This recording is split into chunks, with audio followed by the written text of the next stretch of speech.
আসলে মেয়েরা সবসময় সবার কাছে অসহায়, যেমন বাবা মার কাছে তেমনই তার হাজবেন্ডের কাছে। হ্যালো এভরিওয়ান, আসসালামু আলাইকুম। সবাই কেমন আছেন? আলহামদুলিল্লাহ, আমিও অনেক ভালো আছি। একটা কথা ফেসবুকে দেখতেছি বারবার, সেটা ঘুরপাক খাচ্ছে। যাই হোক, অনেক বাবা মা মেয়ের কষ্ট কখনোই বোঝে না, শুধু একটা কথা বলেন, যাই হোক সংসারটা করতেই হবে, তোমাকে সেখানে মানায় নিতেই হবে।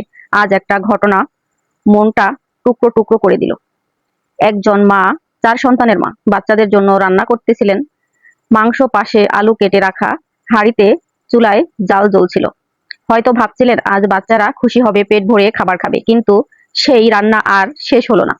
কত সুন্দর সাজানো ঘর, সাজানো সংসার পড়ে আছে।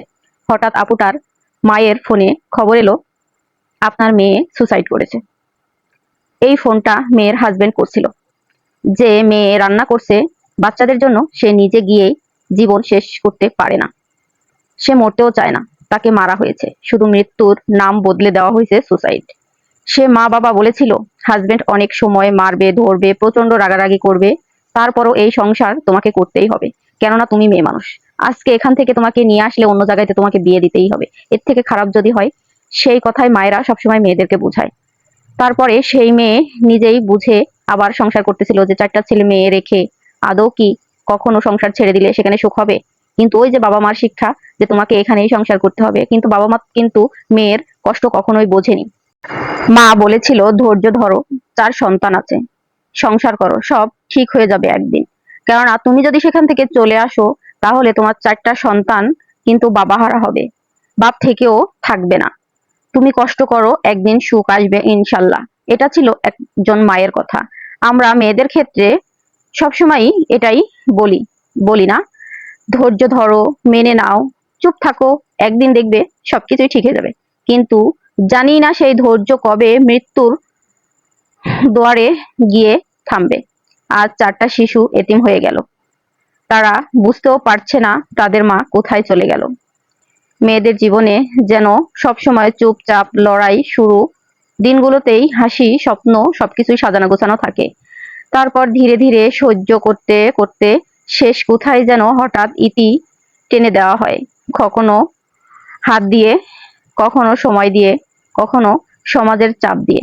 মাঝে মাঝে খুব অসহায় লাগে নিজেকে। আসলেই মেয়েদের জীবনটা কেমন জানি। আল্লাহ, এই 4টা ছোট প্রাণকে তুমি আগলে রেখো।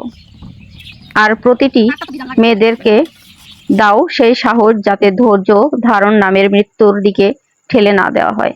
কেননা প্রত্যেকটা মেয়েদেরই নিজেদের পায়ে দাঁড়ানো উচিত। কেননা যখনই মেয়েদের পায়ের নিচের মাটি শক্ত হবে, তখনই মেয়েরা চাইলেও বাচ্চা কাচ্চা নিয়ে কিন্তু সে চলে ফিরে খাইতে পারবে। কিন্তু যখনই মেয়েরা অন্যের ওপর, হাজবেন্ডের ওপর ডিপেন্ডেন্ট হবে, তখন যখন হাজবেন্ডরা ছেড়ে দেবে, তখন কিন্তু তার আর কোনো কিছু করার উপায় থাকবে না।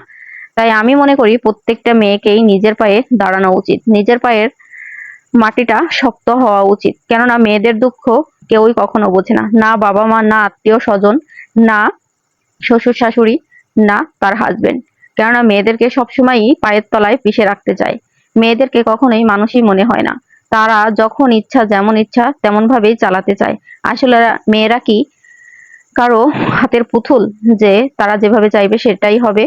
আমি মনে করি প্রত্যেকটা মেয়ের মা বাবাদের বোঝা উচিত, মেয়েরা কখনো সুখে থাকলে, ভালো থাকলে কখনোই বাবা মার কাছে আকুতি মিনতি করে না। যখনই একটা মেয়ের ধৈর্যের বাঁধ ভেঙে যায়, তখনই কিন্তু মেয়েরা বাবা মার আত্মসমর্পণ করতে চায়, যে আমি ভালো নেই, আমার একটা ব্যবস্থা করো। এই যে এখন 4টা ছেলে মেয়ে রেখে সে দুনিয়া ত্যাগ করলো, তাকে তো মারা হয়েছে, এখন সেই বাচ্চাগুলোর কি হবে? আর আপনি কি আপনার সেই মেয়েকে কখনো খুঁজে পাবেন? মাদেরকেই বলি, যে মারা সবসময় বলে ধৈর্য ধরো, 4টা সন্তান আছে, সংসার করো, একদিন সবকিছুই ঠিক হয়ে যাবে। এখন আর কি ঠিক হবে? এখন তো দেখেন, আপনি সন্তান হারালেন, কিন্তু আরো যে 4টা বাচ্চা তাদের মাকে হারালো, তাদেরকে কি জবাব দেবেন? তার মারা কোথায় গেল সে তো নিজেও জানে না। 4টা বাচ্চার এখন কি হবে?